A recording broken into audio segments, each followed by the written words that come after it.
नमस्कार दोस्तों, target with S D का स्वागत है। आज हम लोग कुछ महत्वपूर्ण करंट अफेयर्स को देखने का प्रयास करते हैं। इसमें पहला प्रश्न है, हाल ही में विश्व मलेरिया दिवस किस दिन मनाया जाता है?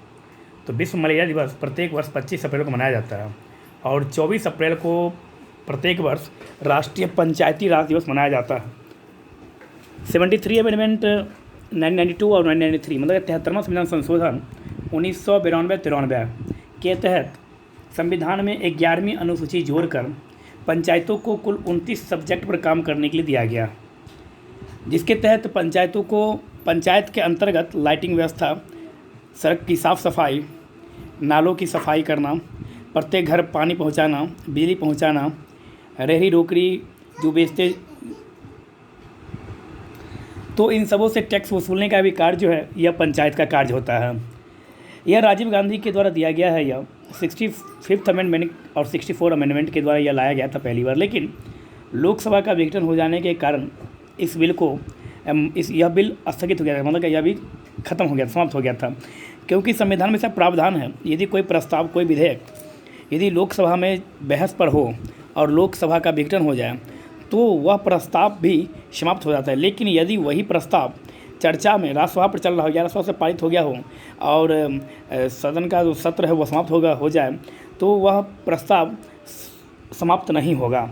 तो विश्व मलेरिया दिवस 25 अप्रैल और राष्ट्रीय पंचायती राज दिवस 24 अप्रैल। अप्रैल से आप यहाँ से याद रखेंगे।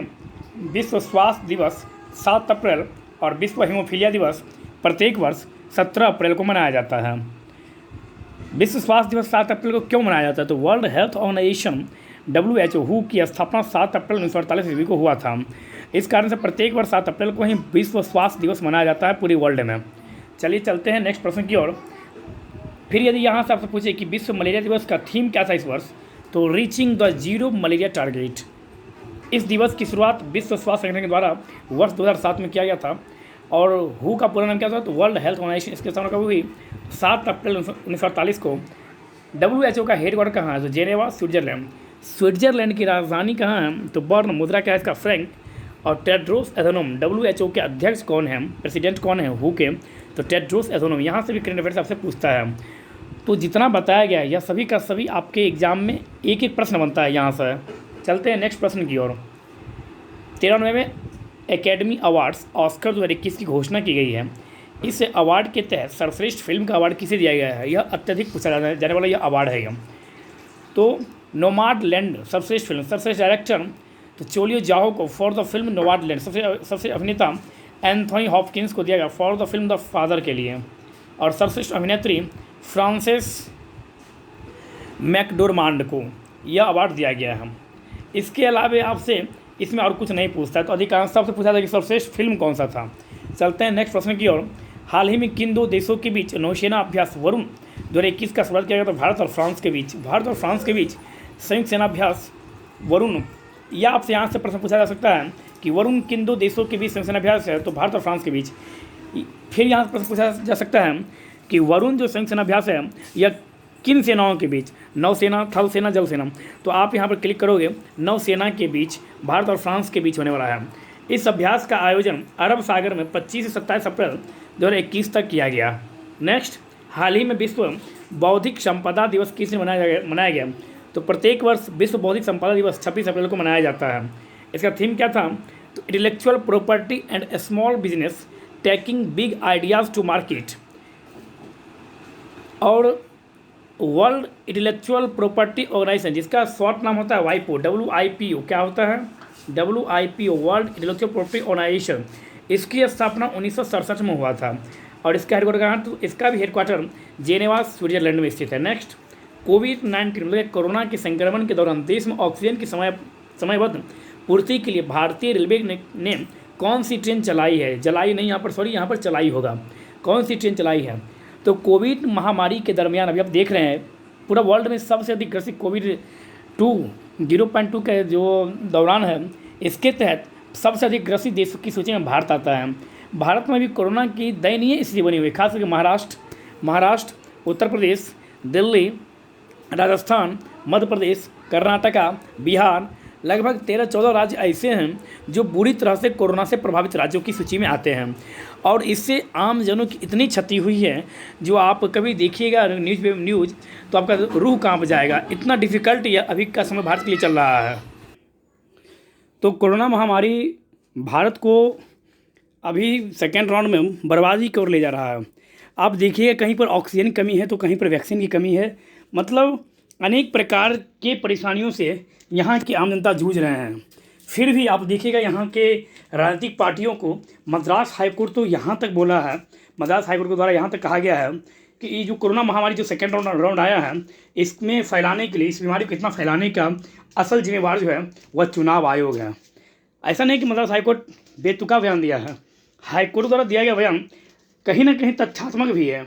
आप देखिएगा जिन जिन राज्यों में चुनाव हो रहा था, क्या ज़रूरत था इतने चरमोत्कर्ष पर, इतने हाई लेवल पर आपको रैली करने का, इतने बड़े स्तर पर रैली करने का, और उस रैली में कहीं से कोई प्रोटोकॉल फॉलो नहीं हो रहा था, ना कोई राजनीतिक पार्टियाँ कर रही थी फॉलो। हम ना मोदी जी को बोल रहे हैं, ना ममता बनर्जी के बारे में बोल रहे हैं, कोई भी पार्टी हो, जनता सबके लिए बराबर है, लेकिन किसी पार्टी ने भी किसी भी प्रकार का कोई भी प्रोटोकॉल फॉलो नहीं किया, चाहे उनकी रैली किस, और सभी राजनेताओं के द्वारा बड़ा से बड़ा रैली किया गया और प्रत्येक रैली में हजारों हजार की भीड़ जुटाया गया और इस भीड़ को अपने आप को वाहवाही लूटने में उन लोगों ने बर्बाद किया। तो इस महामारी के दौरान ऑक्सीजन की कमी से निपटने के लिए राज्यों को समय पर ऑक्सीजन पहुंचाया जाए, इस उद्देश्य से भारतीय रेलवे के द्वारा एक ठोस कदम उठाया गया और यह कहा गया कि रेलवे के द्वारा एक रेलगाड़ी चलाया जाएगा ऑक्सीजन एक्सप्रेस, जिसका मुख्य उद्देश्य सिर्फ और सिर्फ राज्यों को एक जगह से दूसरी जगह पर ऑक्सीजन पहुंचाना ही है। और आप देख रहे हैं, अभी आपको पता होगा, सऊदी अरब हो, सिंगापुर हो, इन सभी देशों से भारत सिर्फ और सिर्फ ऑक्सीजन की मांग कर रहा है और ये सभी कंट्री सहमत हुई हैं ऑक्सीजन देने के लिए। सिंगापुर के द्वारा भी ऑक्सीजन दिया गया भारत को और सऊदी अरब के द्वारा भी लगभग 80 मीट्रिक टन ऑक्सीजन की जो है वह सऊदी अरब के द्वारा भारत को दिया गया, भेजा गया है। तो अभी वर्तमान समय में ऑक्सीजन की इतनी कमी चल रही है प्रत्येक अस्पताल में, कहीं कहीं अस्पताल में आप देखिएगा एक बेड पर 2-2, 3-3 पेशेंट्स सोए हुए हैं। टैक्सी में, टेम्पो में, ऑटो रिक्शा में खुद ऑक्सीजन लेकर वह ऑटो में वो अपना इलाज ट्रीटमेंट करवा रहे हैं। क्यों? क्योंकि अस्पताल में बेड खाली नहीं है। इस ढंग के भी वर्तमान समय में भारत का भी स्थिति है अभी। तो इसके लिए रेल मंत्रालय द्वारा उठाया गया यह कदम है। तो पूछेगा आपसे तो यहाँ बता सकते हैं। रेल मंत्री कौन है? श्री पीयूष गोयल जी। नेक्स्ट, टेक स्टार्टअप को बढ़ावा देने के लिए सिंगापुर ने किस भारतीय शैक्षणिक संस्थान के साथ समझौता किया? तो IIT कानपुर। नेक्स्ट, हाल ही में किस दिन अंतर्राष्ट्रीय प्रतिनिधि दिवस इंटरनेशनल डेलीगेशन डे मनाया गया? तो 25 अप्रैल को। यह दिवस संयुक्त राष्ट्र संघ में सदस्य देशों के प्रतिनिधित्व की भूमिका दर्शाता है। UN मतलब कि यूनाइटेड नेशंस, इसकी स्थापना 24 अक्टूबर 1945 को हुआ था और प्रत्येक वर्ष UNO का जो स्थापना दिवस है वह 24 अक्टूबर को मनाया जाता है।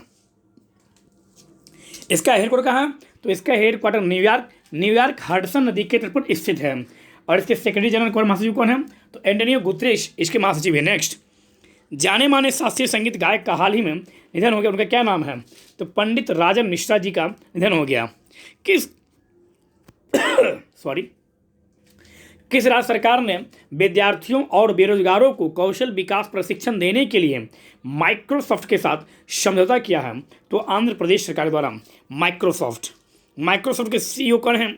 सत्य नाडेला जी और इसकी स्थापना 4 अप्रैल 1975 ईस्वी को headquarter Redmond Washington DC, Washington सबको पता होगा, वाशिंगटन DC पोटोमैक नदी के किनारे स्थित है। और इसके द्वारा यह कहा गया कि आंध्र प्रदेश में हम अपना एक ब्रांच बैठाएंगे। आंध्र प्रदेश के चीफ मिनिस्टर कौन हैं? तो YS जगनमोहन रेड्डी और कैपिटल आंध्र प्रदेश की 3 हैं, अमरावती, विशाखापट्टनम और कुर्नूल। और यहाँ गवर्नर कौन हैं? तो विश्वभूषण हरिचंदन जी आंध्र प्रदेश के राज्यपाल हैं। आंध्र प्रदेश से ही 2 जून 2014 ईस्वी को एक नया राज्य बना था जिसका नाम क्या है? तो तेलंगाना। नेक्स्ट, कब से कब तक विश्व प्रतिरक्षण सप्ताह मनाया जा रहा है? तो 24 से लेकर 30 अप्रैल तक विश्व प्रतिरक्षण सप्ताह मनाया जा रहा है। जिस प्रकार से मोदी जी के द्वारा यह आह्वान किया गया कि 11 से लेकर 14 अप्रैल तक टीका उत्सव मनाया जाए। वैक्सीन, कौन सा वैक्सीन? तो कोरोना महामारी के लिए जो वैक्सीन दिया जाता है वह टीका उत्सव 11 से 14 अप्रैल के बीच मनाया जाए। तो वैक्सीन बर्निंग अस क्लोजर, विभिन्न बीमारियों से बचने के लिए टीका के उपयोग को बढ़ा देने के लिए प्रत्येक वर्ष अप्रैल महीने के अंतिम सप्ताह में विश्व प्रतिरक्षण सप्ताह मनाया जाता है। नेक्स्ट, हाल ही में जारी पुस्तक the living mountain a fable for of our times किनके द्वारा लिखा गया? तो अमिताभ घोष।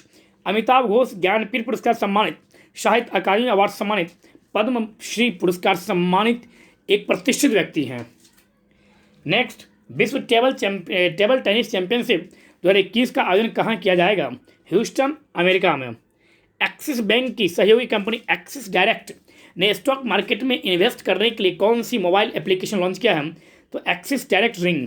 नेक्स्ट, हाल ही में भारत सरकार द्वारा किस देश में 3 शैक्षणिक संस्थानों खोलने के लिए 98.37 मिलियन राशि दिया गया है? तो नेपाल के द्वारा। नेपाल के पलपा जिले में इन तीनों शैक्षणिक संस्थानों का खोला जा रहा है। नेपाल, राजधानी काठमांडू, करेंसी नेपाली रुपया, प्रेसिडेंट विद्यादेवी भंडारी। हाल ही में रिजर्व बैंक ऑफ इंडिया ने American Express ordinance club international limited को एक नए कस्टमर जोड़ने पर प्रतिबंध लगा दिया। वर्तमान में आरबीआई गवर्नर कौन है? तो शक्तिकांत दास जी आरबीआई गवर्नर हैं। आरबीआई का हेडक्वार्टर मुंबई जो है यह साल से द्वीप पर स्थित है। आरबीआई की स्थापना बैंकिंग एक्ट 1934 के तहत 1 अप्रैल 1935 को किया गया। भारतीय शासन अधिनियम 1935 के तहत नेशनलाइजेशन 1 जनवरी 1949 को आरबीआई का राष्ट्रीयकरण किया गया और इसके गवर्नर शक्तिकांत दास जो 25वें गवर्नर हैं। और इसके डिप्टी गवर्नर कौन है? तो Mahesh Kumar Jain, Michael Debabrata Patra, M Rajeshwar Rao RBI के डिप्टी गवर्नर हैं। नेक्स्ट, चीन ने अपने पहले मार्स सरोवर का क्या नाम रखा है? तो जूरोंग। नेक्स्ट, हाल ही में सर्वोच्च न्यायालय के पूर्व न्यायाधीश का निधन हो गया, उनका क्या नाम रखा गया? तो मोहन एम शांत नागोदर का निधन हुआ है, जो सुप्रीम कोर्ट के पूर्व न्यायाधीश थे। एक प्यारा सा प्रश्न आप लोगों के लिए यहाँ से है कि वर्तमान में सुप्रीम कोर्ट के मुख्य न्यायाधीश किन्हें नियुक्त किया गया है? इस प्रकार से आज हम लोग कुछ महत्वपूर्ण प्रश्नों को देखने का प्रयास किए। हम उम्मीद करते हैं कि यह आपको कुछ ना कुछ तो आपको लाभ अवश्य पहुंचाएगा। यदि वीडियो अच्छा लगे तो अधिक से अधिक दोस्तों तक आप शेयर कीजिए, लाइक कीजिए, कमेंट्स कीजिए एंड सब्सक्राइब कीजिए और अधिक से अधिक मित्रों तक इस वीडियो को पहुँचाइए। यह आपसे रिक्वेस्ट है। और आप कमेंट्स करके बताइए कि कहाँ पर क्या सुधार करना है, तो इस पर भी काम किया जाएगा। धन्यवाद।